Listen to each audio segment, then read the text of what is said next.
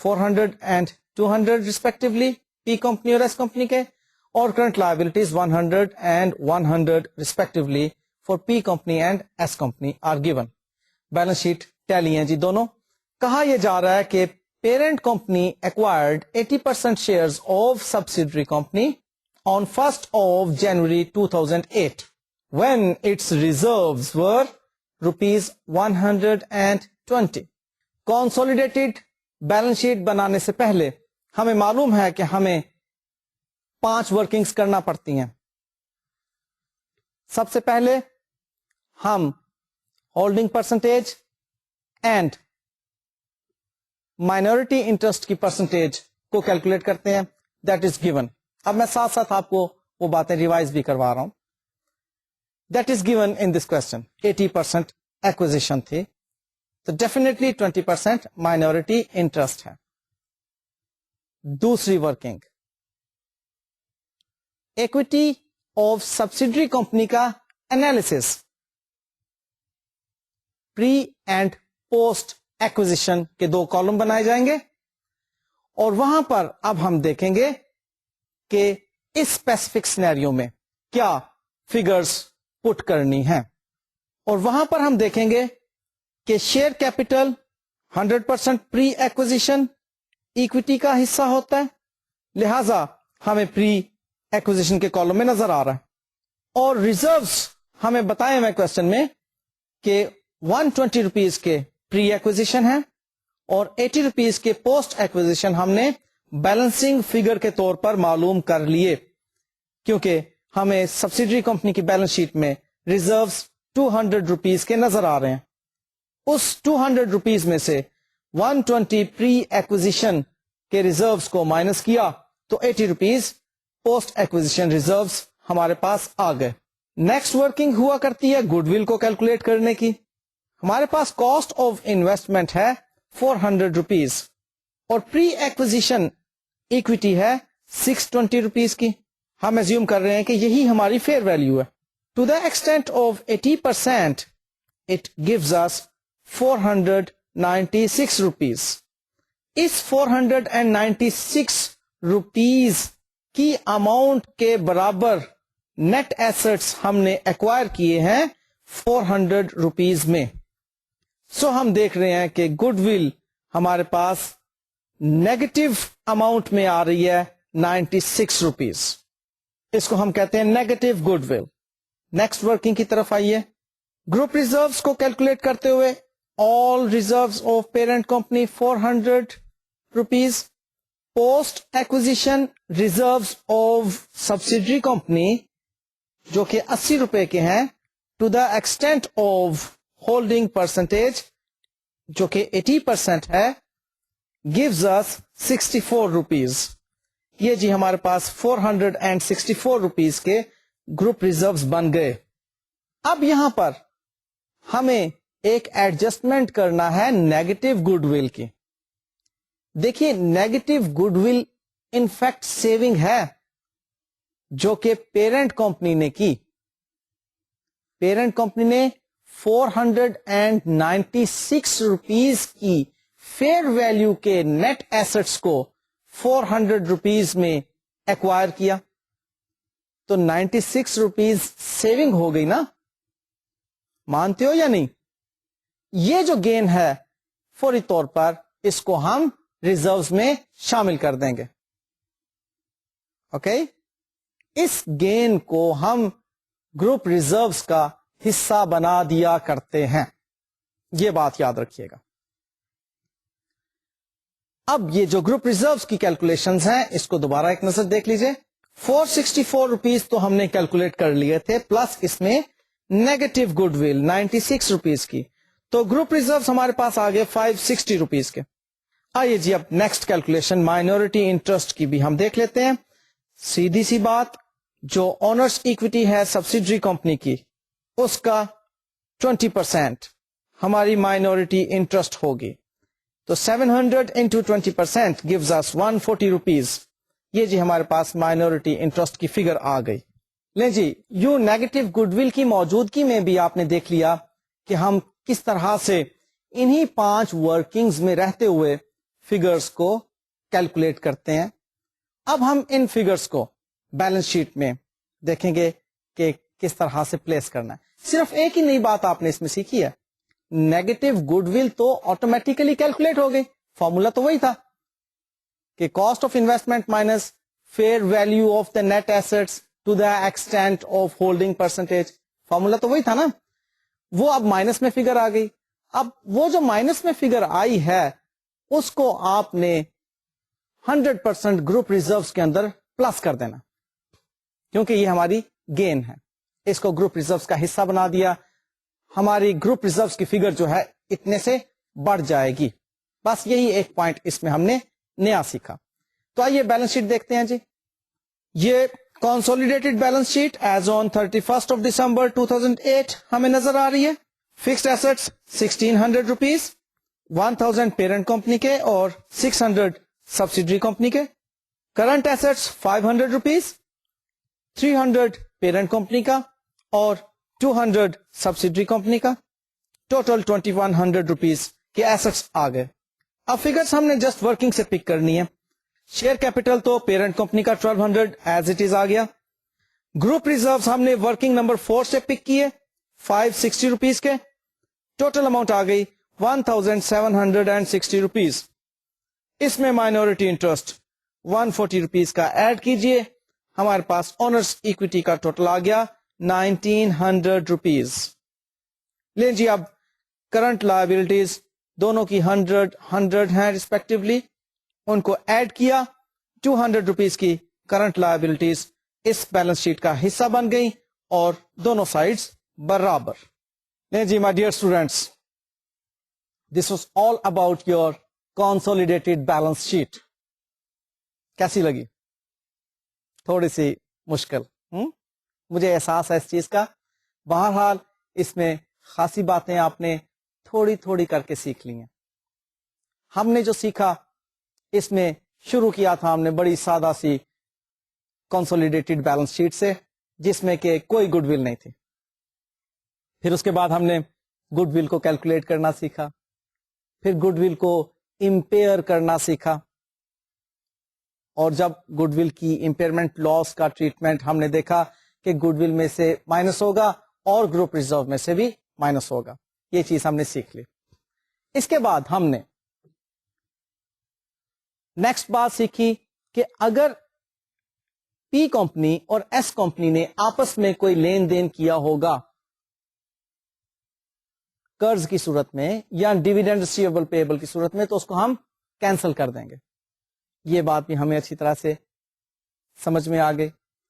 پھر اس کے بعد ہم نے انٹرا گروپ ٹریڈنگ کی باتیں سیکھی, جس میں کہ ہم نے گڈز ان ٹرانزٹ اور کیش ان ٹرانزٹ کی باتوں کو سیکھا تھا کہ اگر پی کمپنی اور ایس کمپنی کے کرنٹ اکاؤنٹس موجود ہیں, ان کو آپس میں کٹ کرنے کے بعد جو بیلنسنگ فگر رہ جائے گی وہ گڈز ان ٹرانزٹ کی یا کیش ان ٹرانزٹ کی ہوگی. اور اس کے بعد ہم نے انریلائزڈ پروفٹ کا ٹریٹمنٹ بھی سیکھا. انریلائزڈ پروفٹ میں ہم نے دیکھا کہ اسٹاک جو ابو کاسٹ سبسیڈری کمپنی نے یا پیرنٹ کمپنی نے پرچیز کیا تھا, دونوں آپس میں ایک دوسرے کو سیل پرچیز کر سکتے ہیں. پیرنٹ کمپنی سے سبسیڈری کمپنی کو بھی سیل ہو سکتی چیز, اور سبسیڈری کمپنی سے بھی پیرنٹ کمپنی کو چیز سیل ہو سکتی ہے. اگر تو پیرنٹ کمپنی نے سبسیڈری کمپنی کو سیل کیا تو پیرنٹ کمپنی نے پروفٹ کمایا, اس پروفٹ کو ہم انریلائزڈ پروفٹ کہیں گے گروپ کے پوائنٹ آف ویو سے. شرط کیا ہے کہ وہ پروفٹ ابھی تک سٹاکس کا حصہ بنا ہوا ہے, لہذا اس کو انریلائزڈ پروفٹ ہونے کے ناطے ہم نے سٹاک میں سے بھی مائنس کیا اور گروپ ریزروز میں سے بھی مائنس کیا. ہاں البتہ اگر سبسیڈری کمپنی نے وہ پروفٹ کمایا ہوتا, یعنی کہ سبسیڈری سے پیرنٹ کمپنی کی طرف چیزیں سیل ہوئی ہوتی, تو اس پروفٹ میں ہم نے مائنورٹی انٹرسٹ کی کیلکولیشن بھی دیکھی تھی کہ مائنورٹی انٹرسٹ میں سے بھی ہم نے اس پروفٹ کا کچھ حصہ مائنس کرنا ہے to the extent of MI percentage.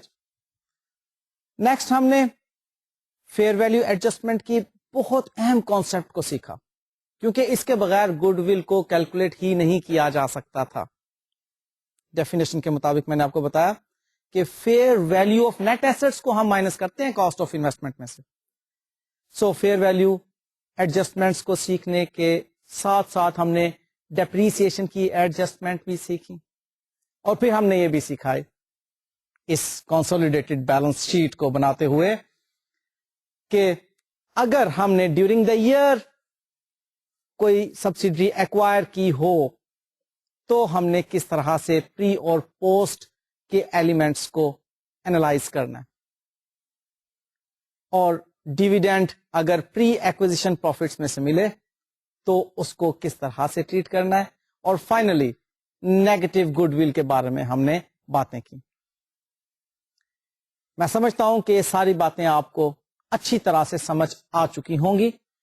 ہاں البتہ جو بہت ضروری آپ لوگوں کے لیے امر ہے وہ ہے پریکٹس کا. دیکھیے اکاؤنٹنگ ایک ایسا سبجیکٹ ہے جس کی پریکٹس اگر میں بھی چھوڑ دوں تو مجھے بھی بھولنا شروع ہو جائے گا. بے شک کتنی مرتبہ بھی میں نے اس کو پڑھایا ہو اور کچھ عرصہ میں اس کی پریکٹس اگر چھوڑ دوں تو میرے ذہن سے یہ باتیں نکل جائیں گی. آپ تو پھر اسٹوڈنٹ ہیں اور ابھی تازہ تازہ باتیں آپ نے سیکھی ہیں. اس کو آپ جتنا اچھا پریکٹس کریں گے اتنا اچھا سیکھیں گے, لرننگ اتنی بہتر ہوگی. ادروائز لرننگ کا پروسیس رک جایا کرتا ہے بلکہ ختم ہو جایا کرتا ہے. آپ کی لرننگ جتنی آپ نے ایفرٹس کی ہوتی ہیں اس کو سیکھنے میں وہ ساری کی ساری ضائع ہو جاتی ہیں اگر آپ نے پریکٹس نہ کی ہو. لہٰذا میں گروپ اکاؤنٹس میں اسپیشلی آپ کو یہ کہوں گا کہ آپ نے بہت زیادہ پریکٹس کرنی ہے. آپ اپنی روٹین بنا لیجئے کہ ڈیلی ایک کوسچن آپ نے گروپ اکاؤنٹس کا ضرور کرنا. ابھی نیکسٹ جو ہم نے پڑھنا ہے وہ کنسولیڈیٹڈ انکم اسٹیٹمنٹ بنانے کے ریفرنس میں ہم نے سیکھنا ہے. کنسولیڈیٹڈ انکم اسٹیٹمنٹ بھی کنسولیڈیٹڈ بیلنس شیٹ کی طرح ڈفرینٹ سینیریوز پر مشتمل ہوگی. چھوٹی چھوٹی باتیں میں آپ کو بتاؤں گا اور تھوڑا تھوڑا کر کے بہت کچھ انشاءاللہ تعالی سیکھ لیں گے. پریشان اس میں بھی نہیں ہونا. آپ اگر پریکٹس ساتھ رکھیں گے تو کنسولیڈیٹڈ انکم اسٹیٹمنٹ بھی آپ کو بہت اچھی طرح سے سمجھ آ جائے گی. آئی ایم کانفیڈنٹ کہ آپ نے کنسولیڈیٹڈ بیلنس شیٹ اگر ساتھ ساتھ پریکٹس کی ہے تو آپ کو اچھی طرح سمجھ آ چکی ہے. اسی طرح سے انکم اسٹیٹمنٹ بھی کوئی مسئلہ نہیں, بلکہ ذاتی طور پر میں کنسولیڈیٹڈ انکم اسٹیٹمنٹ کو کنسولیڈیٹڈ بیلنس شیٹ کے بنانے سے آسان سمجھتا ہوں, اور مجھے امید ہے کہ آپ بھی اس کو آسان ہی سمجھیں گے. بس محنت شرط ہے. اوکے, پریکٹس جو ہے آپ کرتے رہیے, محنت آپ کرتے رہیے, انشاءاللہ تعالی اجر دینے والی اللہ تعالی کی ذات ہے. ٹھیک ہے جی, مجھے اب اجازت دیجیے. نیکسٹ لیکچر میں ذہن بنا کر آئیے گا کہ ہم نے کنسولیڈیٹڈ انکم اسٹیٹمنٹ بنانا سیکھنی ہے. اللہ حافظ.